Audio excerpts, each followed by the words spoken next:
Dear students, ഇന്നത്തെ നമ്മുടെ video SSLC വിദ്യാർത്ഥികളുടെ ഇംഗ്ലീഷ് സബ്ജക്റ്റിലെ 3rd യൂണിറ്റിൽ വില്യം ബട്ട്ലർ ഗെറ്റ്സിൻ്റെ the ballad of father Gilligan എന്ന കവിതാ ഭാഗത്തിൻ്റെ സെക്കൻഡ് പാർട്ടാണ്. ഫസ്റ്റ് പാർട്ടിൻ്റെ ലിങ്ക് ഞാൻ ഡിസ്ക്രിപ്ഷൻ ബോക്സിൽ നൽകുന്നുണ്ട്. പാഠഭാഗത്തിലേക്ക് കടക്കുന്നതിന് മുമ്പ് നമ്മുടെ ഈ എഡ്യൂക്ക ഹബിൻ്റെ ചാനലിലൂടെ വിദ്യാർത്ഥികൾക്ക് ഉപകാരപ്പെടുന്ന നിരവധി വീഡിയോകൾ അപ്ലോഡ് ചെയ്യുന്നു. നിങ്ങൾ ഇതുവരെ ഈ ചാനൽ സബ്സ്ക്രൈബ് ചെയ്തിട്ടില്ലെങ്കിൽ ഉടൻ തന്നെ സബ്സ്ക്രൈബ് ചെയ്യുക. ആദ്യ പാർട്ടിൽ നമ്മൾ പറഞ്ഞത് William Butler Yeats the ballad of father Gilligan അഥവാ ഒരു നാടോടി പാട്ടാണ് നമ്മൾ പഠിക്കാൻ പോകുന്നത്. ഒരു പള്ളിയിലെ ഫാദർ അദ്ദേഹത്തിൻ്റെ ഇടവകയിലെ പകുതി പേരും കിടപ്പിലാവുകയോ മരണപ്പെടുകയോ ചെയ്തപ്പോൾ അവർക്കൊക്കെ അന്ത്യകൂദാശ ചെയ്യുവാൻ വേണ്ടിക്കൊണ്ട് അദ്ദേഹം ഓടി നടക്കുകയായിരുന്നു. അങ്ങനെ ക്ഷീണിച്ച് അവശനായി അദ്ദേഹം ഇരിക്കുകയാണ്. ആ സമയത്താണ് ഒരാൾ മറ്റൊരു രോഗിയെ അന്ത്യകൂദാശ ചെയ്യുവാനായി വിളിക്കുന്നത്. അങ്ങനെ അദ്ദേഹം വരാമെന്ന് സമ്മതിക്കുകയും ശേഷം അദ്ദേഹം ഒരുപാട് പേര് മരിച്ചു വീഴുന്നു എന്ന് അദ്ദേഹം പരിഭവപ്പെട്ടപ്പോൾ അദ്ദേഹത്തിന് തൻ്റെ തെറ്റ് മനസ്സിലാകുകയും ഞാൻ ദൈവത്തെയാണ് ചോദ്യം ചെയ്തിരിക്കുന്നത് എന്ന് തോന്നുകയും അദ്ദേഹം പശ്ചാത്താപിക്കുകയും ചെയ്യുകയായിരുന്നു. ഇങ്ങനെ 3 സ്റ്റാൻസകൾ നമ്മൾ കംപ്ലീറ്റ് ചെയ്തു. ഇനി 4ാം സ്റ്റാൻസ മുതൽ നമുക്ക് പഠിച്ചു തുടങ്ങാം. 4ാം സ്റ്റാൻസയുടെ വരികളുടെ അർത്ഥം നോക്കാം. He knelt and leaning on the chair, he prayed and fell asleep. He knelt, അദ്ദേഹം മുട്ടുകുത്തി നിന്നു. And leaning on the chair, കസേരയിൽ ചാരി ഇരുന്നു കൊണ്ട് he prayed, അദ്ദേഹം പ്രാർത്ഥിച്ചു. And fell asleep, അങ്ങനെ അറിയാതെ അദ്ദേഹം ഉറക്കത്തിലേക്ക് വഴുതി വീഴുകയാണ്. മുട്ടുകുത്തി പ്രാർത്ഥിക്കുന്നതിനിടക്ക് അദ്ദേഹം അറിയാതെ ഉറങ്ങിപ്പോവുകയാണ്. And the moth hour went from the field, അങ്ങനെ മോത്ത് ഹവർ സന്ധ്യാസമയം പാടത്ത് നിന്ന് മാഴുകയാണ് എന്ന് പറഞ്ഞാൽ രാത്രിയിലേക്ക് കടക്കുകയാണ്. And stars began to peep, നക്ഷത്രങ്ങൾ ആകാശത്ത് നിന്ന് ഒളിഞ്ഞു നോക്കുകയാണ് എന്ന് പറഞ്ഞാൽ ആകാശത്ത് നക്ഷത്രങ്ങൾ തിളങ്ങി വന്നുകൊണ്ടിരിക്കുന്നു. ഇവിടെ പീപ്പ് എന്നതുകൊണ്ട് ഉദ്ദേശിക്കുന്നത് ഒളിഞ്ഞു നോക്കുക എന്നുള്ളതാണ്. ഇനി അതിൻ്റെ ഇംഗ്ലീഷിലെ മീനിങ് നോക്കാം. He knelt and prayed and soon fell asleep, അദ്ദേഹം മുട്ടുകുത്തി നിന്നു പ്രാർത്ഥിച്ചു, ഉടൻ തന്നെ ഉറങ്ങിപ്പോവുകയും ചെയ്തു. The moths went away from the fields, moths time ഉണ്ടല്ലോ, അത് ഫീൽഡിൽ നിന്ന് മാഞ്ഞു പോവുകയാണ്. സന്ധ്യാസമയം കഴിഞ്ഞു, രാത്രിയിലേക്ക് കടക്കുന്നു. And the stars began to peep, ആകാശത്ത് നക്ഷത്രങ്ങൾ ഒളിഞ്ഞു നോക്കാൻ തുടങ്ങിയിരിക്കുകയാണ്. ശ്രദ്ധിക്കുക, നെൽറ്റ് എന്ന് പറഞ്ഞു കഴിഞ്ഞാൽ പാസ്റ്റ് ഫോം ഓഫ് നീലാണ്. ലൈനിങ് എന്ന് പറഞ്ഞാൽ ബെൻഡിങ് അഥവാ ചാരുക. Peep, look secretly like through a narrow opening, ഒളിഞ്ഞു നോക്കുക എന്നുള്ള അർത്ഥമാണ്. ഈ മോത്തവർ എന്നതുകൊണ്ട് ഉദ്ദേശിക്കുന്നത് രാത്രി പകലാകുമ്പോഴും പകൽ രാത്രി ആവുമ്പോഴുമുള്ള സമയത്തെയാണ് മോത്തവർ എന്നതുകൊണ്ട് ഉദ്ദേശിക്കുന്നത്. ഇനി ഇവിടെ ഫിഗേഴ്സ് ഓഫ് സ്പീച്ച് നോക്കാം. ഈ സ്റ്റാൻസയിലെ വിഷ്വൽ ഇമേജ് അഥവാ കാണാൻ പറ്റുന്നതായിട്ടുള്ളത് സ്റ്റാർസ് ആണ്, നക്ഷത്രങ്ങളാണ്. ഓഡിറ്ററി ഇമേജ് പ്രേ, പ്രാർത്ഥിക്കുക, നമുക്ക് കേൾക്കാൻ പറ്റുന്നതാണ്. റൈം സ്കീം ABCB, സാധാരണ എല്ലാ സ്റ്റാൻസുകളിലെയും പോലെ തന്നെ ഇവിടെയും റൈം സ്കീം ABCB ആണ്. ഇനി നമുക്ക് 5ാമത്തെ സ്റ്റാൻസയുടെ മീനിങ് മനസ്സിലാക്കാം. The slowly into millions grew, നമ്മൾ നേരത്തെ പറഞ്ഞു നക്ഷത്രങ്ങൾ ഒളിഞ്ഞു നോക്കാൻ തുടങ്ങി. ഇവിടെ ആ നക്ഷത്രങ്ങൾ സ്ലോവലി ഇൻടു മില്യൺസ് ഗ്രീw, പതിയെ ലക്ഷോപലക്ഷമായി വളരുകയായിരുന്നു. ഗ്രീw എന്ന് പറഞ്ഞാൽ വളർന്നു എന്നുള്ള അർത്ഥമാണ്. And leaves shook in the wind, കാറ്റിൽ ഇലകളിങ്ങനെ ആടുകയാണ്. ഷൂക്ക് എന്ന് പറഞ്ഞു കഴിഞ്ഞാൽ ആടുക എന്നർത്ഥമാണ്. And God covered the world with shade, ദൈവം എന്ത് ചെയ്തു? തണലുകൊണ്ട് ലോകത്തെ മൂടുകയായിരുന്നു. ആൻഡ് വിഷ്കേർഡ് ടു മാൻകൈൻഡ്, അത് എല്ലാ മനുഷ്യകുലത്തിലേക്കും എത്തുകയായിരുന്നു. ഇവിടെ നമ്മുടെ പോയറ്റ് രാത്രിയെ സാഹിത്യത്തിലൂടെ നമുക്ക് വിശദീകരിച്ച് നൽകുകയാണ്. ഇനി ഇംഗ്ലീഷിൽ അതിൻ്റെ മീനിങ് നോക്കാം. After minutes the sky was covered with mid stars, കുറച്ച് സമയത്തിന് ശേഷം ആകാശം മുഴുവനും ആയിരക്കണക്കിന് നക്ഷത്രങ്ങളെ കൊണ്ട് മൂടിയിരിക്കുകയാണ്. And the leaves shook in the wind, ഇലകൾ കാറ്റിൽ ആടുകയാണ്. God had covered the world with darkness, whispered to mankind. ദൈവം ലോകത്തെ ഇരുട്ടിനാൽ മൂടിയിരിക്കുകയാണ്. ഇവിടെ നോക്കൂ, ഗ്രീw എന്ന് പറഞ്ഞാൽ പാസ്റ്റ് ഫോം ഓഫ് ഗ്രോയാണ്. വളരുക എന്ന ഗ്രോയുടെ പാസ്റ്റ് ഫോമാണ് ഗ്രീw.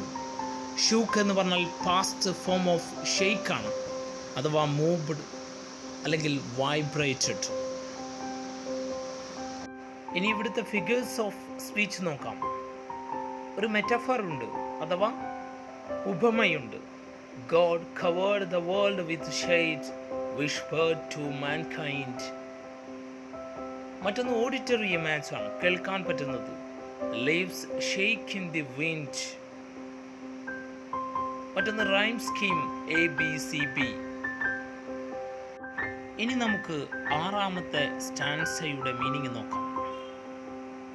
Upon the time of sparrow chip, കുരുവികൾ ചിലക്കുന്ന സമയമായിരിക്കുകയാണ്. എപ്പോഴാണ് കുരുവികൾ ചിലക്കുന്നത്? പക്ഷികളൊക്കെ ചിലക്കുന്നത് പ്രഭാതത്തിലായിരിക്കും. When the moths came once more, ഒരിക്കൽ കൂടി മോത്ത് അവർ വന്നിരിക്കുകയാണ്. ഞാൻ നേരത്തെ പറഞ്ഞു മോത്ത് അവർ എന്താണെന്ന്. The old priest Peter Gilligan, ആ വയസ്സായ പുരോഹിതനായ പീറ്റർ ഗില്ലിഗൻ, ഇത് ശ്രദ്ധിക്കുക, റഫ്രൈനാണ്. ഈ പോയത്തിൽ ഉപയോഗിച്ചിരിക്കുന്ന ഏക റഫ്രൈനാണ്. The old priest Peter Gilligan stood upright on the floor. അദ്ദേഹം ഉറക്കത്തിൽ നിന്ന് എഴുന്നേറ്റു തറയിൽ നിന്നു.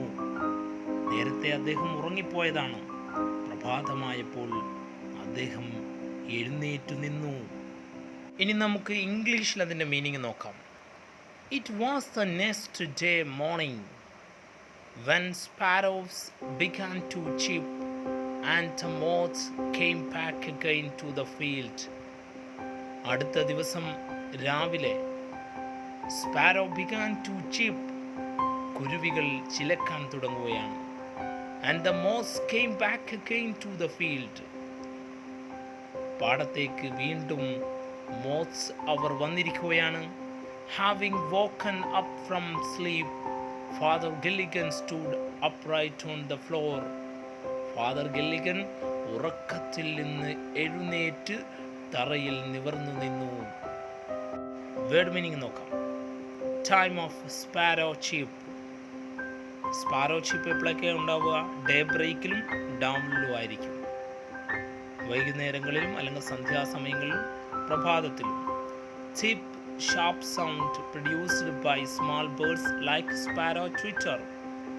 ചീപ്പ് എന്ന് പറയുമ്പോൾ ചെറിയ പക്ഷികൾ ഉണ്ടാക്കുന്ന ചിലക്കുന്ന ശബ്ദത്തെയാണ് ചീപ്പ് എന്ന് പറയുന്നത്. ഇനി നമുക്ക് ഫിഗേഴ്സ് ഓഫ് സ്പീച്ച് നോക്കാം. ഓഡിറ്ററി ഇമേജ് സ്പാരോ ചീപ്പാണ്, ചിലക്കുന്ന ശബ്ദമാണ്. റൈം സ്കീമായിട്ടുള്ളത് ABCB.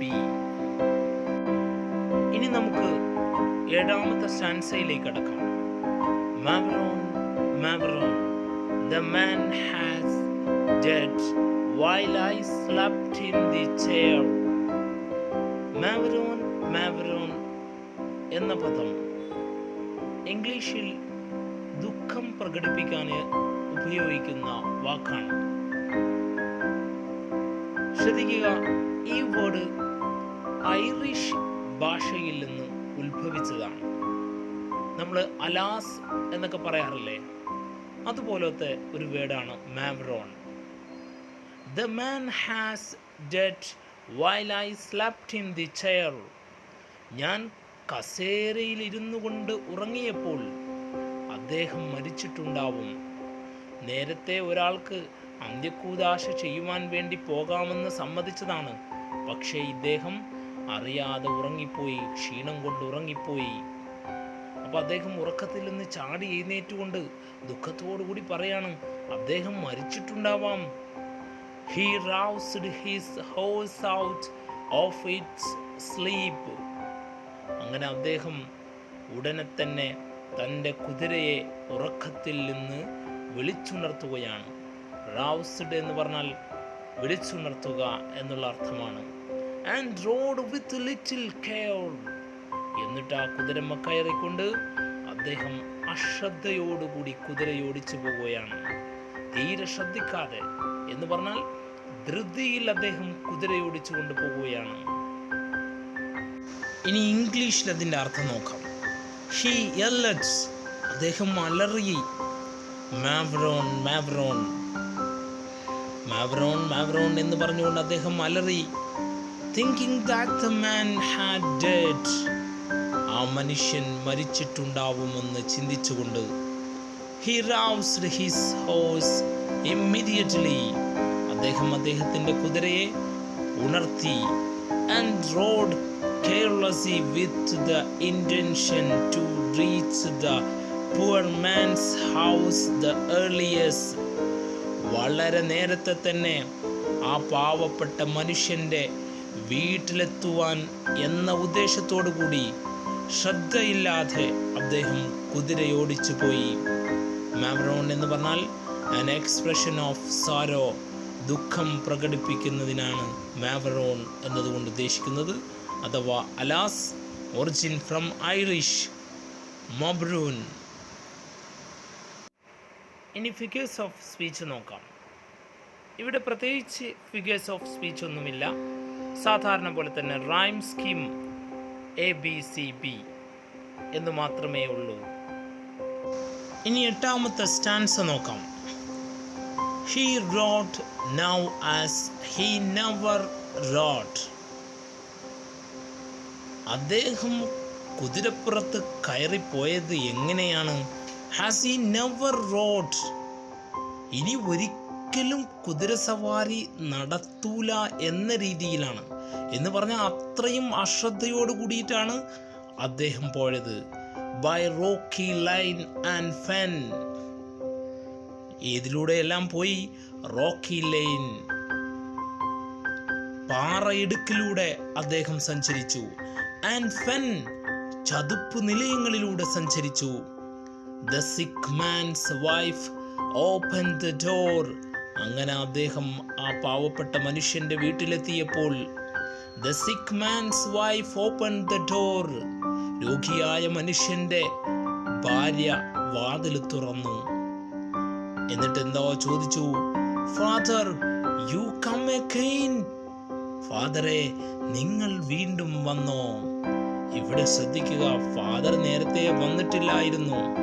എന്തോ ഒരു അത്ഭുതം സംഭവിച്ചിരിക്കുകയാണ്. ഇംഗ്ലീഷിൽ നമുക്ക് അതിന്റെ മീനിങ് നോക്കാം. He rode by rocky line and marshy places. അദ്ദേഹം പാറയിടുക്കിലൂടെ സഞ്ചരിച്ചു. And marshy places, വെള്ളം കെട്ടി നിൽക്കുന്ന ചതുപ്പ് നിലയങ്ങളിലൂടെ സഞ്ചരിച്ചു. Quickly reached the sick man's house. വളരെ പെട്ടെന്ന് തന്നെ അദ്ദേഹം ആ രോഗിയായ മനുഷ്യന്റെ വീട്ടിലെത്തി. The sick man's wife opened the door. രോഗിയായ മനുഷ്യന്റെ ഭാര്യ വാതിൽ തുറന്നു. and was astonished to see father back again. വീണ്ടും ഫാദറിനെ കണ്ടപ്പോൾ ആ രോഗിയായ മനുഷ്യന്റെ ഭാര്യ അത്ഭുതപ്പെട്ടു പോയി, ആശ്ചര്യപ്പെട്ടു പോയി, അസ്റ്റോനൈഷ്ഡായി പോയി. ലൈൻ എന്ന് പറഞ്ഞാൽ A narrow road, A country path, ഇടുങ്ങിയ വഴി എന്ന് നമുക്ക് കൊടുക്കാം. ഫെൻ അതായത് വെറ്റ് ലാൻഡ്, മാർഷ് വെള്ളം കെട്ടി നിൽക്കുന്ന സ്ഥലം, ചതുപ്പ് നിലയം എന്നൊക്കെയാണ് അർത്ഥമാക്കുന്നത്.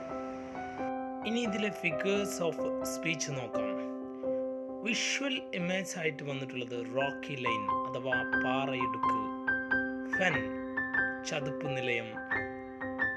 ഓഡിറ്ററി ഇമേജ് ആയി വന്നിരിക്കുന്നത് ഓപ്പണിംഗ് ദ ഡോർ, ഡോർ തുറക്കുന്ന ശബ്ദം, അത് ഓഡിറ്ററി ഇമേജ് ആണ്.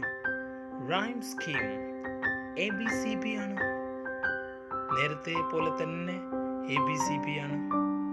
ഇനി അടുത്ത സ്റ്റാൻസയുടെ മീനിങ് നോക്കാം. And he's the poor man dead, he cried. ആ പാവപ്പെട്ട മനുഷ്യൻ മരിച്ചോ? He cried. അദ്ദേഹം ചോദിക്കുകയാണ്. He dead an hour ago. ഒരു മണിക്കൂർ മുമ്പ് അദ്ദേഹം മരണപ്പെട്ടു എന്ന് അദ്ദേഹത്തിന്റെ ഭാര്യ പറഞ്ഞു. The old priest Peter Gilligan, ആ വൃദ്ധനായ പുരോഹിതനായ Peter Gilligan, in grief swayed to and fro,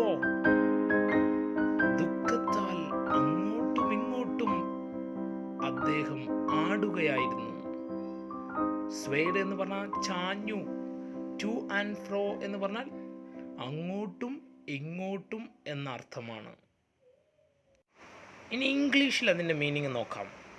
He inquired about the sick man. അദ്ദേഹം ആ രോഗിയായ മനുഷ്യനെ കുറിച്ച് അന്വേഷിച്ചു. And came to know that he had died an hour ago. ഒരു മണിക്കൂർ മുമ്പ് അദ്ദേഹം മരണപ്പെട്ടു എന്ന് അദ്ദേഹത്തിന് അറിയാൻ സാധിച്ചു. Repentance came to him. അദ്ദേഹത്തിന് വീണ്ടും ദുഃഖമായി. And he swayed to and fro out of agony, for he had not done his duty. അദ്ദേഹത്തിൻ്റെ ഡ്യൂട്ടി ചെയ്യാത്തതിൽ ദുഃഖം തോന്നി അദ്ദേഹം അങ്ങോട്ടും ഇങ്ങോട്ടും ആടുകയായിരുന്നു. swayed എന്ന് പറഞ്ഞാൽ moved to and fro or side to side, മുന്നോട്ടോ പിന്നോട്ടോ അതേപോലെ തന്നെ സൈഡിലോട്ടോ ചാഴുക എന്നുള്ള അർത്ഥമാണ്. ഇതിൽ വന്നിരിക്കുന്ന figures of speech rhyme scheme മാത്രമാണ്, ABCB ആണ്. ഇനി അടുത്ത സ്റ്റാൻസയുടെ മീനിങ് നോക്കാം. When you were gone, he turned and dead. നിങ്ങൾ ഇവിടുന്ന് പോയപ്പോൾ തന്നെ he turned and dead. അദ്ദേഹം ഒരു ഭാഗത്തേക്ക് ചെരിഞ്ഞു, പിന്നീട് മരിച്ചു. As merry as a bird. വളരെ സമാധാനത്തോടെ സന്തോഷത്തോടെ മരിച്ചു എന്നാണ് ഇവിടെ സൂചിപ്പിക്കുന്നത്. The old priest Peter Gilligan, ആ വൃദ്ധനായ പുരോഹിതനായ പീറ്റർ ഗില്ലിക്കൻ. നോക്കൂ, ഈ വരി റഫ്രൈനാണ് കേട്ടോ, പല്ലവിയാണ്. ഇവിടെ വീണ്ടും ആവർത്തിച്ച് വന്നിരിക്കുന്നു. He knelt him at that word. അതങ്ങ് കേട്ടപ്പോൾ, അദ്ദേഹം മരിച്ചു എന്ന് കേട്ടപ്പോൾ, he knelt him, അദ്ദേഹം മുട്ടുകുത്തി നിൽക്കുകയായിരുന്നു. ഇനി ഇംഗ്ലീഷിൽ മീനിങ് നോക്കാം. The dead man's spouse further told him that after he had gone away. ആ മരിച്ച മനുഷ്യന്റെ ഭാര്യയുണ്ടല്ലോ, സ്പൗസ്, അവർ പിന്നീട് പറഞ്ഞത് എന്താണ്? After he had gone away, her husband turned and did as Mary has heard. അദ്ദേഹം ഇവിടുന്ന് പോയപ്പോൾ തന്നെ അവളുടെ ഹസ്ബൻഡ് വളരെ സന്തോഷത്തോടു കൂടി ഒരു ഭാഗത്തേക്ക് തിരിഞ്ഞു മരിച്ചു എന്നാണ് പറഞ്ഞത്. മെരി എന്ന് പറഞ്ഞു കഴിഞ്ഞാൽ ഇവിടെ ശ്രദ്ധിക്കുക, ഹാപ്പി എന്നുള്ള അർത്ഥമാണ്. ആസ് മെരി ഹാസ് ബേർഡ് എന്ന് പറഞ്ഞാൽ സന്തോഷത്തോടെ സമാധാനത്തോടു കൂടി എന്നുള്ള അർത്ഥമാണ്. ഇനി നമുക്ക് അടുത്ത സ്റ്റാൻസയുടെ മീനിങ് പഠിക്കാം. He who hath made the night of stars, four souls who tire and bleed. He who hath made the night of stars. ആരാണ് നക്ഷത്രത്തെയും രാത്രിയെയും സൃഷ്ടിച്ചത്, ഉണ്ടാക്കിയത്? Four souls who tire and bleed. ജോലി ചെയ്ത് ക്ഷീണിച്ചവർക്ക് വേണ്ടി, അതായത് ജോലി ചെയ്ത് ക്ഷീണിച്ചവർക്ക് വേണ്ടി രാത്രിയെയും നക്ഷത്രത്തെയും ആരാണോ സൃഷ്ടിച്ചത്, ദൈവത്തെ സൂചിപ്പിക്കുകയാണ്. Send one of these great angels down. അവൻ ദൈവം എന്ത് ചെയ്തു? അവൻ്റെ മാലാഖയെ താഴേക്കിറക്കിക്കൊണ്ട് to help me in my need, എന്നെ സഹായിച്ചിരിക്കുന്നു. അപ്പോൾ ഇദ്ദേഹത്തിൻ്റെ വേഷത്തിൽ അന്ത്യകൂദാശ ചെയ്യുവാൻ വേണ്ടി ദൈവം ഒരു മാലാഖയെ അയച്ചിരിക്കുന്നു. അങ്ങനെ ദൈവം ഇദ്ദേഹത്തെ സഹായിച്ചിരിക്കുന്നു എന്നുള്ളതാണ്. ദൈവത്തിൻ്റെ ആ ഒരു കാരുണ്യത്തെയാണ് ഇവിടെ പ്രകടിപ്പിക്കുന്നത്. ശ്രദ്ധിക്കുക, ഇനി ഇംഗ്ലീഷിൽ മീനിങ് നോക്കാം. He understood that God had sent one of his angels to perform his duty. ദൈവം അദ്ദേഹത്തിൻ്റെ ജോലി ചെയ്യുവാൻ വേണ്ടി മാലാഖയെ ഇറക്കിയിട്ടുണ്ടെന്ന് അദ്ദേഹം മനസ്സിലാക്കുകയാണ്. ഇവിടെ ഹാത്ത് മെയ്ഡ് എന്ന് പറയുന്ന ഒരു പ്രയോഗമുണ്ട്. അത് ശരിക്കും പറഞ്ഞാൽ ഹാസ് മെയ്ഡ് എന്നാണ്. ഇനി നമുക്ക് അടുത്ത സ്റ്റാൻസയുടെ മീനിങ് പഠിക്കാം. He who is wrapped in purple robes. ആരാണോ ചുവന്ന മേലങ്കിയിട്ട, റോബ്സ് എന്ന് പറഞ്ഞു കഴിഞ്ഞാൽ മേലങ്കി, റാപ്പ് എന്ന് പറഞ്ഞാൽ വിരിച്ച എന്നൊക്കെയുള്ള അർത്ഥമാണ്. With planets in his care. ഗ്രഹങ്ങളെപ്പോലും നിയന്ത്രിക്കുന്ന ചുവന്ന മേലങ്കി ധരിച്ച. Had pity on the least of things, asleep upon a chair.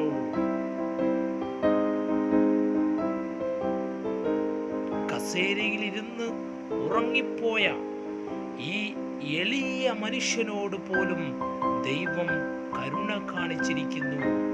Least of things എന്ന് പറഞ്ഞാൽ ഏറ്റവും ചെറിയ മനുഷ്യൻ എന്നുള്ള അർത്ഥത്തിലാണ് ഇവിടെ സൂചിപ്പിക്കുന്നത്.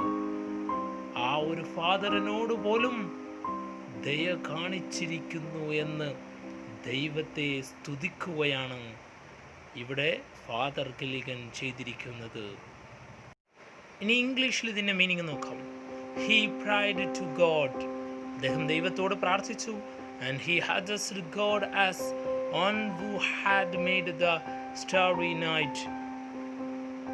ഈ രാത്രികളെ സൃഷ്ടിച്ചത് ദൈവമാണെന്നും God the omniscient had sent one of his angels to help him who was tired and bleeding from within. ക്ഷീണിതനായി തളർന്നിരുന്ന എന്നെ സഹായിക്കാൻ ദൈവം മാലാഖയെ ഇറക്കി. He was grateful to God for being kind and merciful to him. അവൻ എന്നോട് എന്ത് ചെയ്തു? അവൻ എന്നുകൊണ്ട് ഉദ്ദേശിക്കുന്നത് ദൈവം.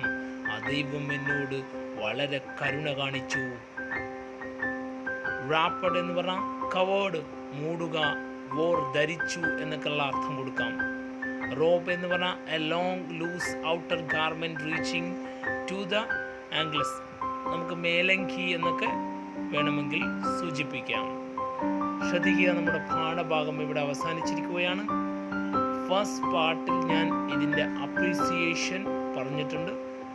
ഫസ്റ്റ് പാർട്ട് കാണാത്തവർക്ക് വേണ്ടി ഫസ്റ്റ് പാർട്ടിൻ്റെ ലിങ്ക് നിങ്ങൾ സന്ദർശിക്കുക. മറ്റൊരു വീഡിയോയുമായി വീണ്ടും കാണാം.